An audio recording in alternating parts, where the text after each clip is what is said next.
I'm going to, yeah.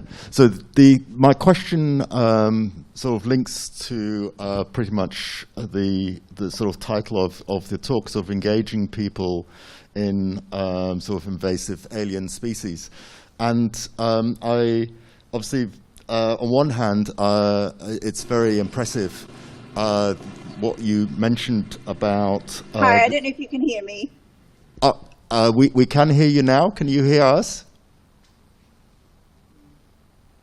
Yes, I can hear you. Oh, brilliant.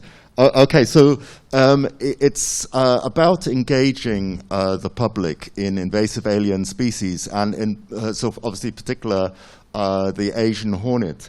So the Asian hornet app has been a great success in the UK, but there's obviously a very high proportion of the sightings that are reported that still relate to other species, which, although on one hand it suggests we are engaging the public in getting to report sightings, there obviously still needs to be a lot done in terms of improving the education of the public to ensure that a higher proportion of those are Asian hornets.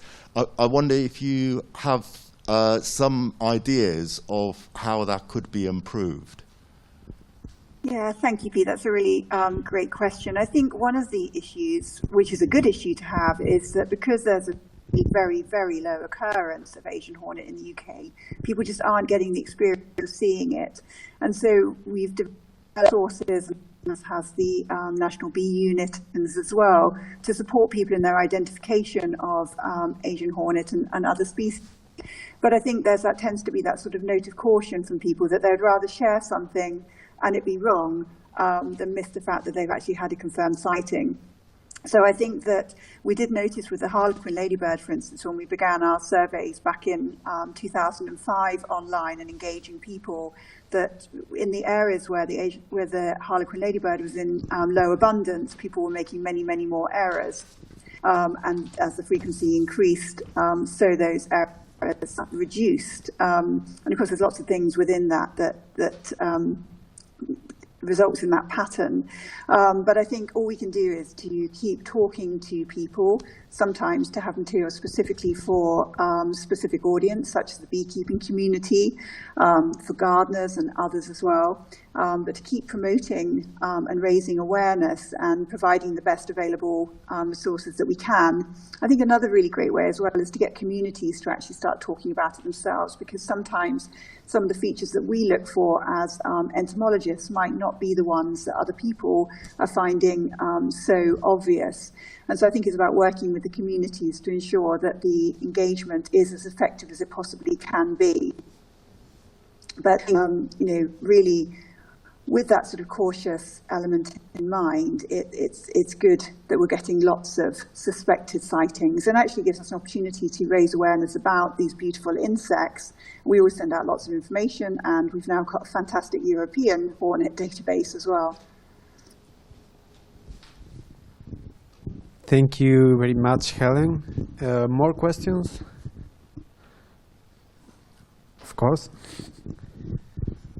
Sorry, I've got a sort of follow-on question, which actually sort of almost deals at the opposite end of the spectrum. In discussions with people in Germany, I am aware of views expressed there that relate to the Asian hornet actually making it onto the list of invasive alien or non-native species of union concern, where the view has been expressed that was very heavily influenced by French stakeholders, and then actually that in some ways the impacts have been overinflated. I think because you have been involved with the sort of formation of the list of union concern, or at least been sort of influential in terms of the scientific panel. I wonder whether you could maybe explain what has been involved in defining the Asian hornet or even some of the other invasive species onto this list of union concern?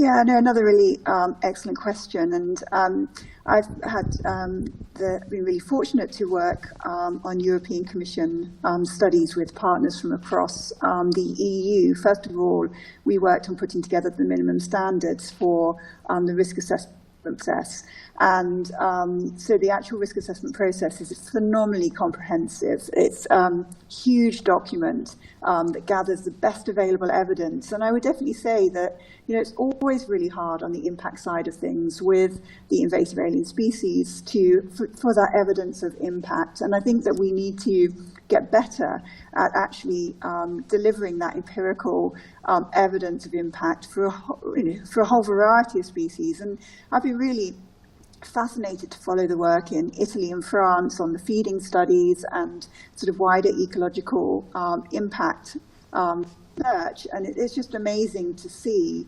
And we've been doing similar things as well with the harlequin ladybird over the years here, but I think one of the things that we really need to gather more evidence on is around sort of ecosystem function.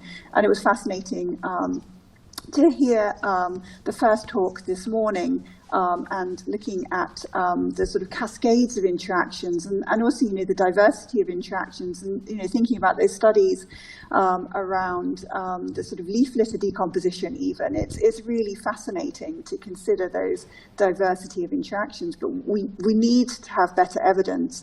But what I would say is that the risk assessment process is phenomenally transparent and open, and those documents are available online, and you'll see the evidence that's been gathered and the way in which the risk assessment has been completed. Note the precautionary principle as well in terms of using that evidence to inform. And I should say, I think that's a really important part of scientists and experts for the process, but influence the best available evidence do not go on to be listed, and some do. And there's a long process that doesn't involve us at all to that point of the listing with the European Commission. But it is a transparent process, and it is based on the best available evidence that we have at this particular time. And we published a paper on those minimum standards on applied ecology a few years ago, and you can see the risk assessment template website, and you can indeed download the Vespa velutina assessment.